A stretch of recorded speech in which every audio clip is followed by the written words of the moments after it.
information provided in this show is intended for educational and entertainment purposes only. Viewers should use their own discretion and consult with a healthcare professional for personalized guidance and recommendations.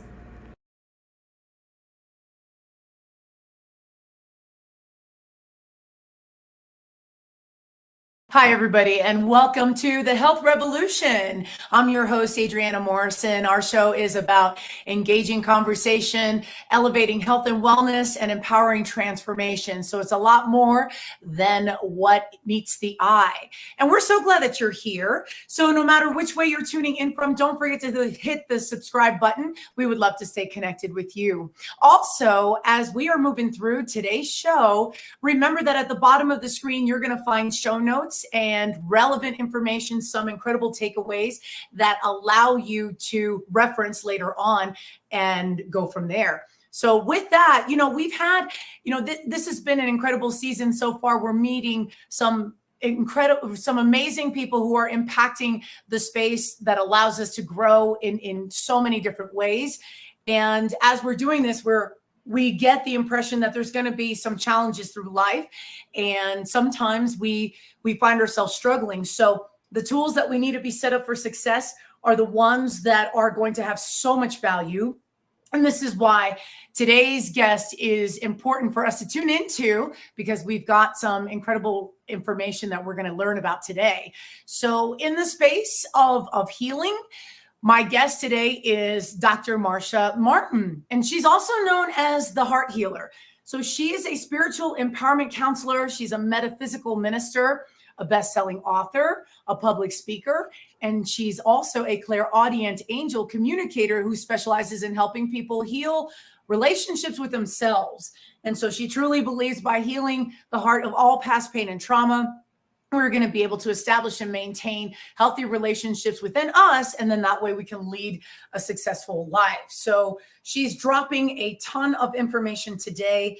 And for those of you like me, I'm always learning about trying to better myself. So without further ado, let's meet Dr. Marcia Martin.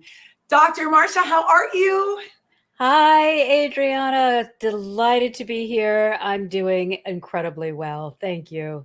I'm so glad that we're meeting today because, you wear some pretty unique hats. And I think that there's some stories that connect to how you're able to represent the space. So tell us a little bit about you. What's your backstory? How did you get from there to here? Well, it was a long, lonely, and dark journey. So it inspires what I am doing today because looking back, I realized, hey, if I had my help at any point along this journey, it would have been faster, it would have been more loving, and I would then be able to put that much more light out into the world that much more quickly. And if I'm learning anything from the work that I'm doing with all the people that I work with presently, it is when you love you and you are strong in that understanding of who you are, and you are feeling good about you and doing the work to really support your needs, you automatically bless all of those who you are in contact with. Of course, the family unit gets the most because they are the most closely tied energetically to you. But I've noticed that it ripples out into societies. So I am just so delighted to see these beautiful ripples that are going out as these people are just concentrating on themselves, on feeling good and empowered and proud of who they are, no matter what their background may have been. Well, and that is extremely compelling, and I couldn't agree more. And so for some of our viewers who maybe are like, oh my gosh, well, that sounds so amazing, but I don't know if I can get from there to here. What are some things that you learned along the way in your backstory, in your journey that brought you through your personal breakthroughs? I think the most important thing, which was very early on in my journey, is that I had always been in an environment where being selfish was like the worst thing you could do. And it was used sort of as a threat. Oh, you're being selfish. And so I was always this extreme people pleaser so that I wouldn't be seen as selfish. So I would do anything to the and with no limit. So exhaust myself, put myself in danger, bankrupt, it didn't really matter as long as I could feel like, oh, I've helped you. So I must be a good person who isn't selfish. And in my early journey with the energetic realm, the first message that I received was, you're completely confused about the difference between selfish and selfless. And And that's, so I thought, oh, and you're bringing up a good point, because growing up, and so many of us can relate to this, that the term selfish or being selfish has a negative connotation behind it, that watch how you present yourself, or fall in line type of thing. And did you find that this was a message that you struggled with for a long period of time, or was it something that you felt like wow, this doesn't apply, it's not how I'm receiving this? oh no, up until, the whole 40 years preceding my ability to finally let go of the way that I had decided my life should be, because I was so broken at that point, I was ready to receive instruction. So the 40 plus years that led up to that were all lived in this false perception of what being selfish was. So, what they told me was, well, selfish is when you try to give from your humanness. And when you do that, you give and give and give, but you have no way of replenishing what you're giving. So you just give. And by giving in that way, you create dependency. And then you give until you're empty. And when you're empty, first you're exhausted. And then all those who are dependent upon you have no ability to move forward on their own. So they're sort of left just kind of lost because you are now exhausted and no longer of any value. So, Was there a message that you had in your earlier years that gave you the green light, so to speak, to push through and embrace this new thinking? Because it sounds like you were not exposed to this growing up. So was there any type of exposure that was that turning point for you? I kept running back and forth, dabbling again and again and again. I was actually lucky in my master's program. There was one professor, it was a pretty conservative college, but there was one professor that was doing sort of transcendental psychology and expanding beyond what was considered normal for that day. So really in looking into an expanded consciousness. And that was always running in the background, that need to explore that again. But it was almost a 20-year journey from that point to get to the place where I was exhausted enough and had tried on my own enough so that I was willing to say, okay, if giving from my humanness is selfish, how do I become selfless? And the answer was, you must align with your divine center and continuously fill up. And you continue to fill and to fill and to fill until you are full, until you feel good. And then, because as long as you are staying in alignment, this energy continues, you will eventually overflow. And now you can be of help. Because when you overflow with help from the divine, you teach others how they can fill and be overflowing fountains. So describe, say more a little bit about the definition of divine, and this is for, for anyone who thinks, wow, is she speaking spiritual? Is she speaking, God? Is she speaking just from within? What would divine represent in your mind? For me, the divine is the energy of everything that is and ever was. However, it is not based or identified with any one particular religion. It is just a way of being, which is in connection with a universal source that is the same for all people everywhere, no matter what you may call it or how you choose to access it.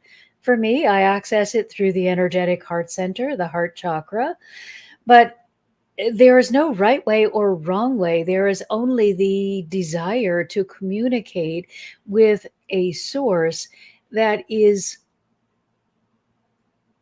the beginning and end of all things. And this is not to diminish the person, but for you to understand you are so much more. And there is so much knowledge that you can have access to when you are willing to open to something that is beyond your physical senses. Why do you think it's so challenging? I was going to say hard. I can say hard. What makes it, oh, sure, let's go there. So, what makes it hard or challenging for someone to start thinking in this avenue if they've not been exposed to this before? Well, great question, because there are so many factors that are trying to make it feel weird and not a great thing to do. The first is the conventions of society. Then we have the religious conventions or dogma. And then we have the fact that you are being asked to communicate with something that most of us cannot see. Now, I know there are people who can see these beings quite easily, but most of us cannot see them. Generally, we can feel them when we become more aware. And in my case, I can hear them. But just the fact that you are bucking against the majority view or the majority way of doing makes it a little bit more difficult. Then you're adding in the fact that, well, this is not an energy that I can particularly see. And, what if I'm making it up? And then you are being asked to give consistent attention or focus in order to establish the relationship. And I think it's a lot to get started. Once you're started and you start gaining some of the benefits, you can't imagine not being in a space where you want to commune. But getting over all of the hurdles is sometimes quite challenging. And as I'm thinking, just the possibilities that come with thinking outside the box. What would you say to someone who comes from the space of, I've had tremendous pain, I'm hurting inside, or maybe they can't describe it, and it's a lot of the dark chapter that they're going through their own storm right now. How can they start to get on the path where they're in a better position, where things are better, where situations are better, where they're overcoming whatever it is that they're working through? Reach out to our foundation. I don't want you to do it alone. And I'm very sincere in that. I recognize in my own journey, being the one who is now helping others, if I had someone like myself during any part of my journey, it would have been shortened by years, not days, years, because having someone else help you, hold the light for you while you're unable to see it, and keep you in the place where you are encouraged to move forward, but not shamed or blamed or feeling any kind of pushback, is so much easier. But let's just say you don't have any of that. I certainly didn't, and I made it. The first thing I want you to do is become familiar with the energy that is here in the energetic heart center. Become familiar with this love. This is a connection point that exists for all people everywhere, regardless of belief. This is your connection to the divine, the universe, source, creator, God, whatever term you choose to use. Everyone has a place of connectivity. So I first want you to become familiar with this so that you don't feel like, oh, I'm all alone and no one cares. Just feel that warmth that is waiting there for you. For some people, I would imagine that they might think easier said than done, that I And feel I agree. alone. And Absolutely. I'm wondering what are some of the things specifically that allow a person to start thinking differently. That even if they are alone, let's just say they have nobody in their corner, that family's not there, that maybe they feel so many people's backs have been turned to them. Where is the first place that they can start to break the mental process, the thinking of changing like the dismal thoughts that maybe they're struggling with?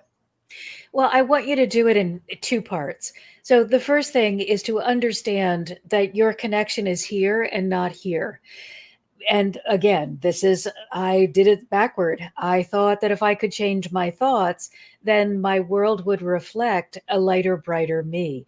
But when we are holding on to pain and trauma, we're holding it in the heart.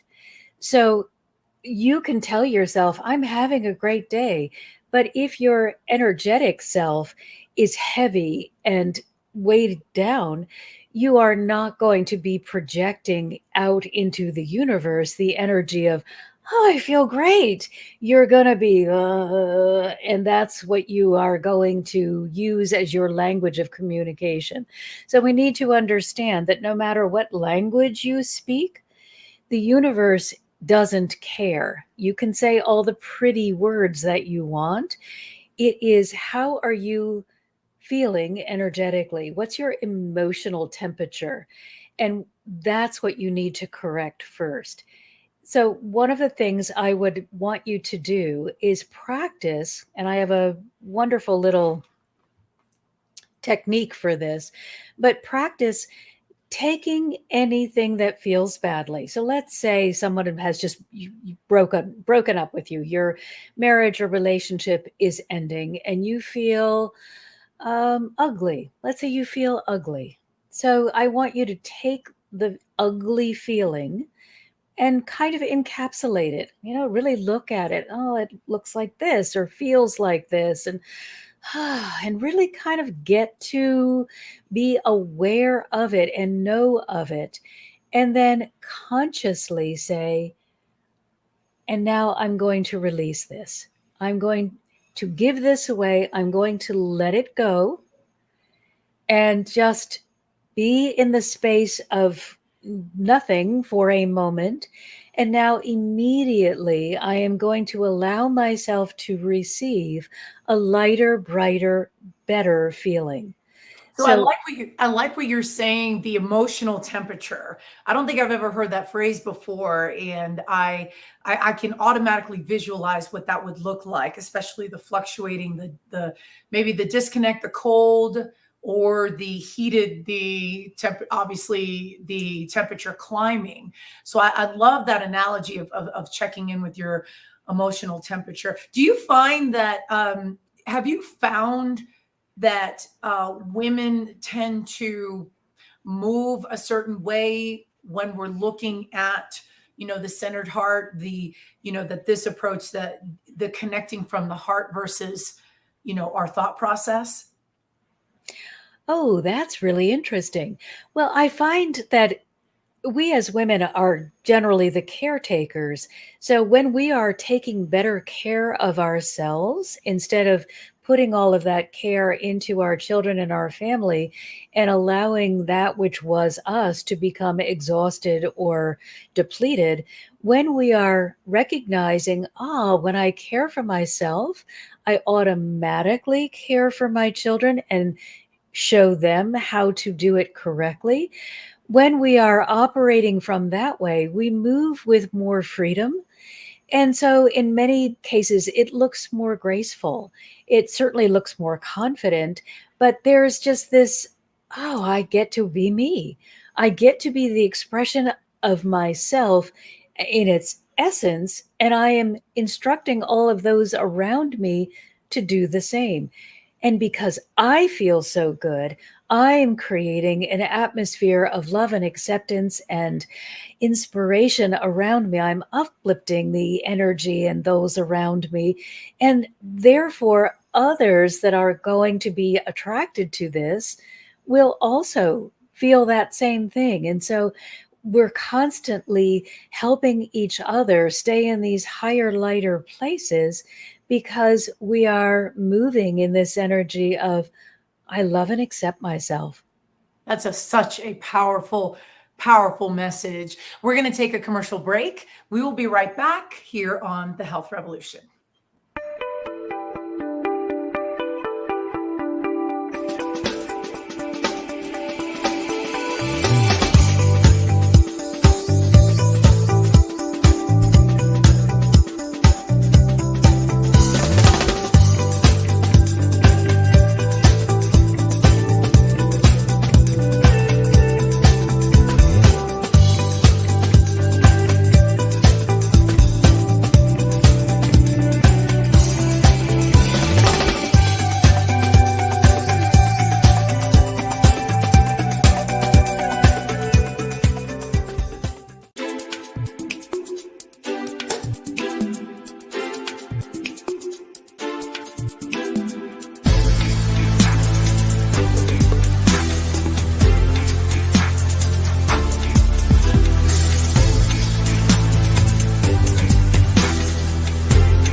Coming this spring, by popular demand, the second season show on The Tour of Love. And the E360 TV platform is saying we want the Tour of Love. With winner of the first Global Impactor Award, Tamara Hunter, along with Emmy-winning co-host Kip Thomas. We are going on tour, on the road. It's time. Love unites, and there is healing through connections. This is a worldwide movement, the Tour of Love. Welcome back to the Health Revolution. Our guest today is Dr. Marcia Martin, also known as the Heart Healer. She wears a lot of hats. The biggest one is she helps others go through and heal past pain and trauma to have a better, healthier relationship with themselves. So, Dr. Marcia, we were talking earlier before the break, just the tendency how women tend to when we operate from the space of the self-care, that it's much more effortless as it has a domino effect, if you will, with those caring for others, being present and all of that. So this speaks highly about starting from within, starting from the beginning stages. What are some of the characteristics, maybe obvious, not so obvious, of someone not having a healthy relationship with themselves? Great question. So, someone who doesn't have a healthy relationship with themselves will often say disparaging things about themselves. They may be the most gracious, loving person to others, but they will often say things to themselves in the company of others. And I'll give you an example. Oh, Adriana, you're so accomplished. I wish I could do anything right. It's That's it's an example. it's not okay to acknowledge the others at the same time that you're putting yourself down. And that's a common one that we as society that we do. That you're saying And that, and I recognize that for sure. and something that I hear women say over and over and over again. Oh, you've accomplished so much. And then there's just this little zinger to themselves. There's no reason to put that zinger in there. It's okay to say, I feel really great about myself. And by the way, you look amazing today. I'm so delighted that I can be here with you. But I don't need to qualify that statement by cutting myself down or being disparaging to myself. It's not going to lift you up. It's actually going to bring you down. And it certainly is going to keep me in the negative space. So that's one of the ways. And then there are the women that always promise, oh, I'll be the leader of this and that and the Girl Scouts and the this club and the what. And then they are so frazzled that they're not able to do a good job. And that just furthers the narrative that they have going on within themselves, which is, I really don't do anything well. Where do you think that comes from? Where does that originate? What are your thoughts on that? That to me is low self-esteem. They did not have a parent at home telling them, you're amazing. I'm so proud of everything that you're able to do. And that is one of the fundamental things that when I started working with the energetic realm, they explained to me, you are perfect as you are. You are not a work in progress. You're not almost perfect. You're not perfectly imperfect. You are perfect as you are. You may not be perfect for the tomorrow. You may not be perfect for yesterday, but you're not in either of those places. For where you are and for what you are doing, you are perfect. If you allow yourself to see yourself as perfect, you will easily want to grow beyond that. If you keep chastising yourself and telling yourself all of the things that are wrong with you, you'll feel ashamed and you'll want to shut down and stay in that space of non growth for a longer period of time. I find it fascinating that you highlight the phrase work in progress, and that wouldn't necessarily be a positive, or maybe that wouldn't fit in the category of better language to describe you. Can you say more about that? Because I'll tell you, I will often say that, like story developing, work in progress. I don't see it in a negative way, but I'm wondering, are we giving off subconscious negative vibes when we say stuff like that? It really depends on how you react to it because the language is the least important part of it. It is, how do I feel when I say something like that? So what they've taught me is to say and to recognize, huh, you know, wherever I am perfect for where I am. Now, I want to be somewhere else. Well, let me expand beyond where I am so that I will be perfect there. And I used to also say, I'm a work in progress. And to me, it just felt like another way to say I'm a failure, another way to stop myself from really believing that I am capable. So, my understanding from them is you are perfect as you are. You are not yet complete. Every life journey is a journey to becoming more as the divine are, and they are complete. They are unconditional love and acceptance. That's all they want to be and all they will ever be. So they, I we, like that phrase, the you are not yet complete. So that just means that we're on our way. We're on our way. We are, the journey is all about the completion. The journey is about exploring, experimenting, making mistakes, and learning what feels good and what doesn't feel good. And all with the understanding that the goal is to become more than what we were. And certainly I used to be very, very hard on myself with well, I haven't arrived yet. I just don't seem to have done anything that was worth of any value. No matter what I did, it didn't matter if I had climbed Mount Everest, it would still have been in my dialogue not good enough. If it took me 7 days, it should have taken me 5 days. It wouldn't have mattered what accomplishment, because I would find a way to make it not that great.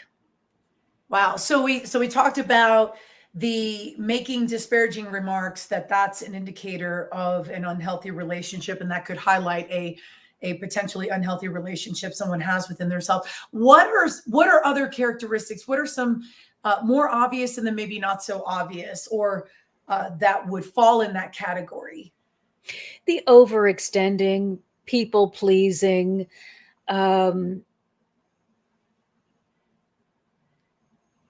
that negative self-talk that perhaps only you hear, rather than, the people pleasing can be seen by everyone. Overextending can be seen by everyone.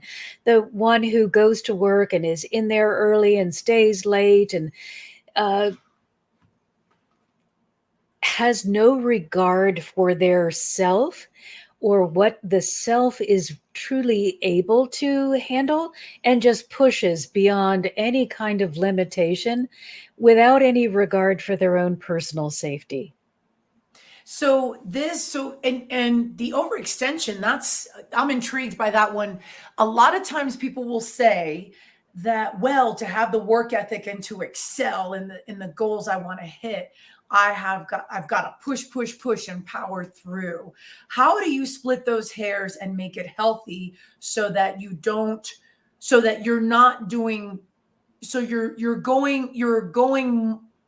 producing more to get the results, but you're not pushing yourself into the ground and having consequences as a result? You have to begin within. So, what we forget is that so much of the action that we're taking, half of it is just experimenting to see what will work. And when we begin with a meditation practice, when we are really opening ourselves up to guidance, that experimental phase goes from here to here, because instead of, oh, let me try this, that didn't work. Oh, let me try that. We just go, oh, there's the goal. Let me be focused upon it and do that action, which will further me in the direction of my goal. And we'll just cut out all of this noise.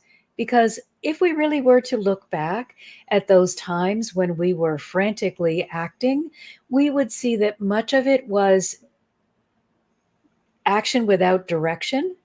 It was just acting to act because it felt better to be in motion than it did to sit and feel like maybe I'm not doing everything I'm supposed to be doing. So when we get used to being still first and getting the guidance, then the action that we take is much more impactful. That's a challenge to sit. So you're referring to just being still and being in being present. Being present and being in alignment with your divine source, being in that space where you can feel hear or see the guidance, that knowing that, it really would be a great idea if you went out and met with Susie today, and you get to this place where you're to meet Susie, and the person that you have been trying to get in touch with is sitting right there, and you had to expend no effort whatsoever because it was a synchronistic event. When you allow yourself to be guided, you are in the right place at the right time for your greatest good. When ego you, tries to take over and drive the car, you make a lot of wrong turns and waste a lot of time. So what's the difference between being heart-centered and not allowing your emotions to get the best of you? Oh, great. So they are not the same thing. Yeah. And when I used to hear people tell me, oh, follow the wisdom of the heart. And I'm saying to myself, yeah, never, never. I'll tell you where my heart has gotten me. I have been placed in more uncomfortable, unhappy, and dark situations because I followed my heart. This is not an emotional response. This is getting into the space of alignment where you are connecting with and following the guidance of the divine, where you are truly being guided and not reacting. You are responding to the stimuli with your greatest good, leading you in the direction that is right for you. When we are responding with the emotion, we are reacting to whatever somebody said or did or the circumstance without any kind of overall game plan. We just, this one's hurting. I have to go do something about it. Working with the guidance of the divine, following the heart resonance means someone is hurting. Well, let me energetically wrap them in a blanket of pink and gold light, because this is not something that I've been shown that I need to be involved in personally. So I'm going to take my energy of love, which is represented by the colors pink and gold. I'm going to create a blanket in my imagination, and I'm going to wrap it around this individual who is struggling. And then if I get further guidance, I may go offer help. But I'm not a loose cannon anymore. I'm not running after every lost cause offering help. I am going where I am instructed to go and doing what I can do to offer the most good. And that includes most good for me. And this is extremely insightful. And for me, when I can't help but think of, say, the emotions, and then so as you're describing being heart centered. So now, as you and I are talking, I find myself wondering if leading by emotions are more fear based than anything else, so that maybe it's a knee-jerk response. Maybe if we find ourselves in situations where we react, that maybe it's out of fear. Do you find that when you worked with others that tends to be the case? Do you notice a pattern with that, or your thoughts on that? That is so brilliant. I have been out of that space for so long that I have actually forgotten. You just reminded me that, my childhood was eating fear for breakfast, lunch, and dinner. They Mm. didn't know anything except worry and anxiety, even though there was really nothing to worry about. But it was the conditioning. And so, yes, it is very much emotions when they are out of control are usually ruled by fear, because that is society's conditioning. And when you go heart centered alignment, I now see myself as just sort of a beacon of loving light that just shines without me paying any attention, just shines out onto everyone. And I sort of operate in this safe little space of feeling good.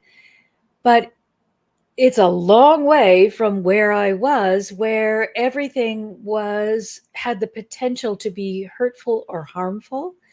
And I needed to be the protector of all other people in case they would be harmed. And I did that because I was the one of least value. I had the least to offer, so I could sacrifice myself for you, because you obviously are so much greater than I am. Wow, very powerful, powerful thoughts. We're going to take a commercial break. We will be right back here on the Health Revolution.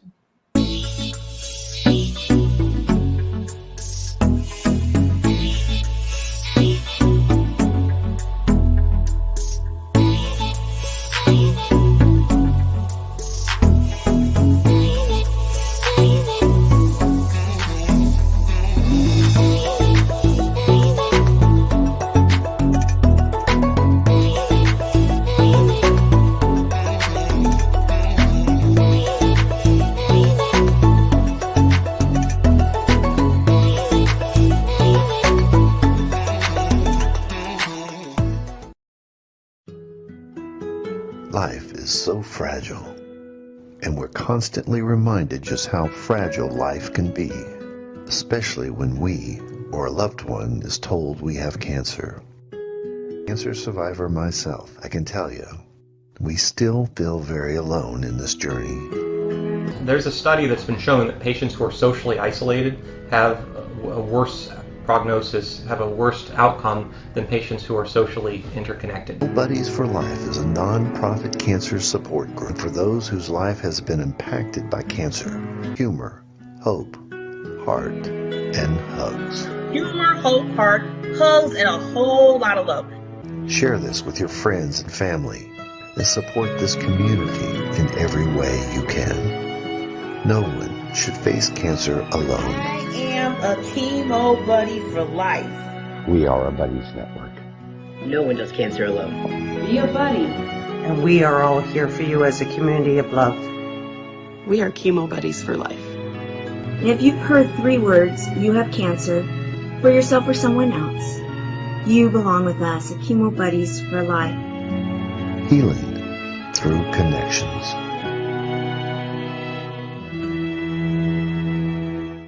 We're back on the Health Revolution. My guest today is Dr. Marcia Martin, also known as the Heart Healer. She has been explaining some incredible insight as to how we're going from unhealthy relationship with ourselves to transforming into a healthy relationship, and then let that flourish in different areas of our life.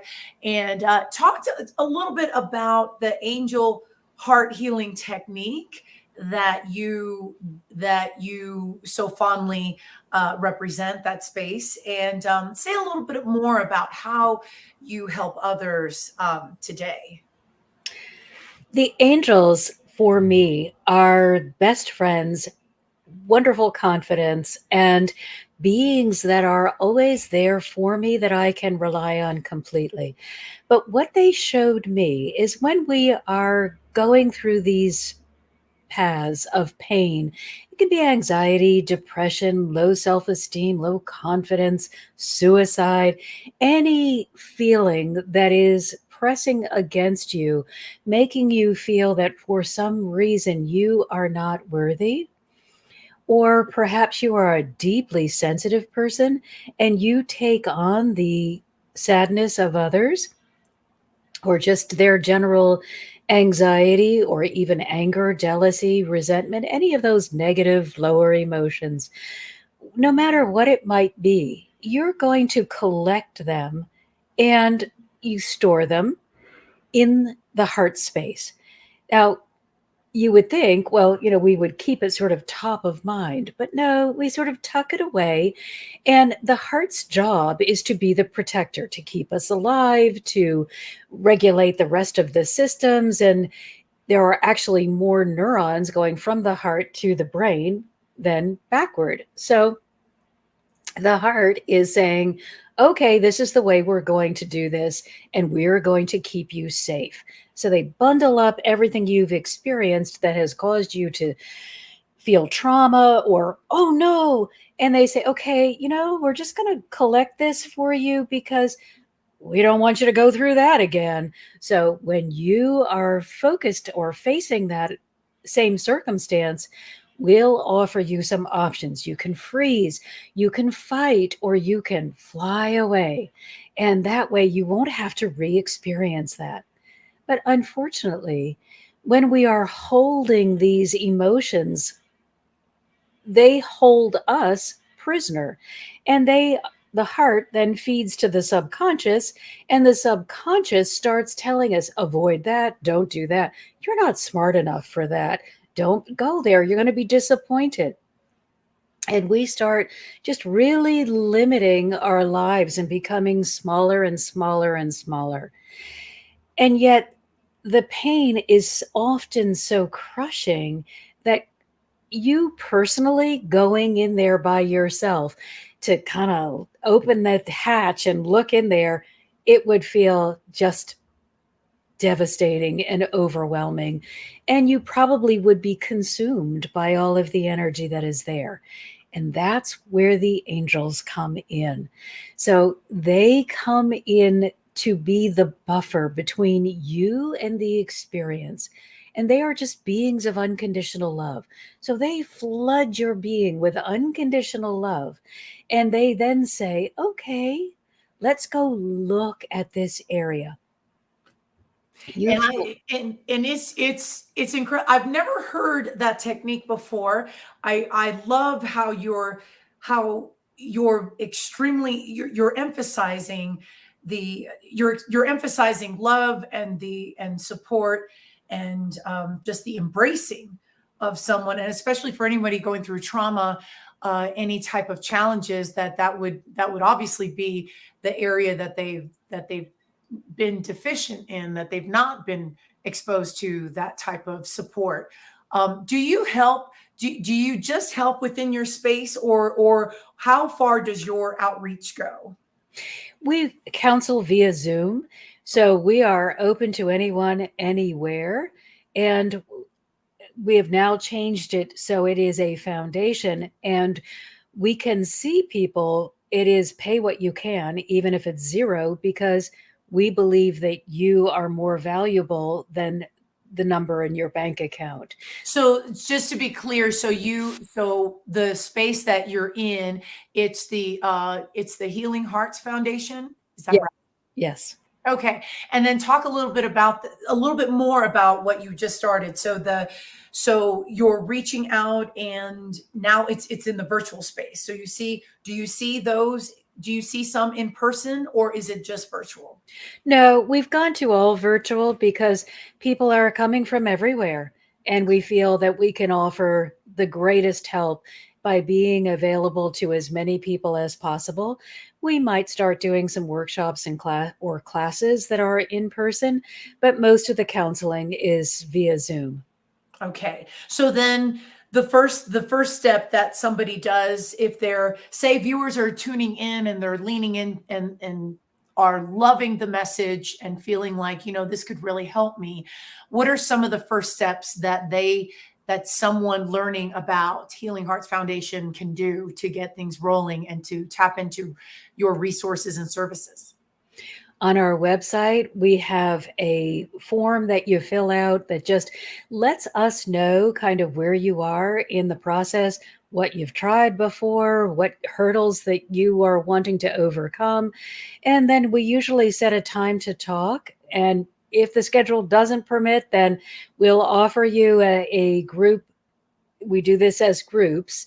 We offer you a spot in a group where you not only will get the support from myself and the angelic realm, but you also have the support of other physical beings who are going to love you and inspire you. And what I have found that is really magical about the group is that I've never had to say, this is a safe space and we only share through our hearts and with love. When people feel supported, and you cannot help but feel supported when you are being bathed in unconditional love. When people feel supported, they automatically want to support others. So it is a very loving community that you are entering that supports you energetically and now physically. Now I do believe we have that website. What is the name of your website? It's the hearthealingfoundation.org. Okay. And then you have another website. Is that right? Is that Yes, the original website, which is mmhearthealer.com. And that was because originally I was in private practice, and then it came to me after years and years of helping people that, when I was at my lowest and needed someone like myself the most, I had no access to capital. And I don't want to say no to those who need the help now, but don't have the funding. So we created the Heart Healing Foundation so that we can say yes to everyone. So the foundation allows people so that is a resource that those who are interested and feel like this is definitely the path to help them heal, that provides the financial piece, or that can help contribute to. Okay. And if your finances are great and you want personal, then okay, I'll work with you personally and you pay that higher price. Or you can still choose to be part of the group and give a larger donation, because whatever you give helps someone else. But everyone has access to the community. They have access to incredible library of resources, because every time the angels teach me a technique, I create a video and teach everyone in the community the same technique. So you don't have to wait for the time when your group is going to meet. You will have so many solutions right there at your fingertips that are going to help you stay in the heart space while you are releasing the pain, the frustration, the guilt, whatever it might be, so that you can just begin growing and growing and growing. That's fantastic. We're going to take a quick commercial break. We will be right back after this.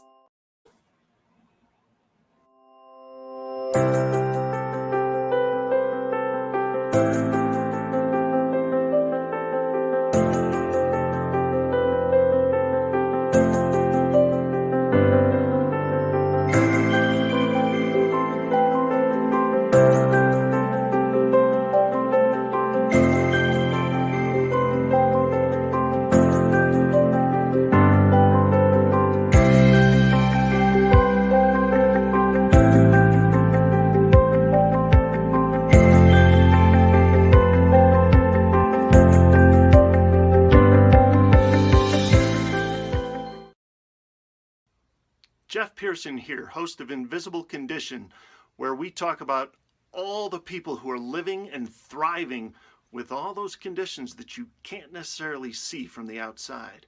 Join me every Tuesday and Friday at 10 a.m. Mountain Time on E360 TV. On the Health Revolution, my guest today, Dr. Marcia Martin, and we are just about out of time. But before we wrap things up, I know that you and I had talked briefly about how the Healing Heart Foundation is helping a number of people, and talk a little bit about the fundraiser that you're doing right now that viewers can certainly learn about and know more information. We are so honored and grateful to be able to be in a space where we can offer healing to all, but we cannot do it without the support of everyone. So whether it's $1 or it's thousands of dollars, we are delighted to receive your tax-free donation. And every dollar goes into helping to support someone else in their journey from darkness to transformational life of freedom and joy. And just know that even though you may never meet that person, every single person who is able to hold joy has the ability now to create that ripple that is how we are going to change the world. Now we have I want to bring up another slide if we can, so that way I know that the website is a little, might be hard to remember, but this is a QR code that viewers can scan and hear more information about. And so this fundraiser is ongoing, yes? Yes, we are just beginning. And so we are going to have this continue, or perhaps, it's ongoing right now. I don't know. I've got to speak with the people at Give Butter who are sponsoring us to see how can we allow this just to continue. But that's the goal, is just to say thank you to absolutely everyone. We are giving away a free ebook. We have one for the holidays, and once the holidays are past, we'll give you another one that just is going to help you energetically align with what you do want, instead of just taking what is. So our holiday ebook is Holiday Happiness. And it's for those of you who do not have loving families to spend the holidays with and are really dreading them. I want you to have some energetic tools that you can use so that you can go and have a peaceful holiday. Wow. And this is an incredible resource tool for those who fit that situation. We are out of time today. Dr. Marcia Martin, thank you so much for your time, energy, and your input in helping others heal themselves so that they can grow and prosper going forward. Thank you so much. Yes. One thing I know is that when you heal your heart, you will transform your life. Exactly. And for all of our viewers who are tuning in, thank you so much. Don't forget to hit the subscribe button in whichever way that you have had tuned in to us today. Our website is, you can check out all the information, thehealthrevolutiontv.com. There you can share input, insights. If there's show topics that you are interested in that you would love for us to share and showcase, we'd love to know about that. And we are on Tuesdays and Thursdays, as a reminder, on the Achieve TV channel on E360 TV, 10 a.m. Pacific, 1 p.m. Eastern Standard Time. And until next time, we take care. We look forward to seeing you then.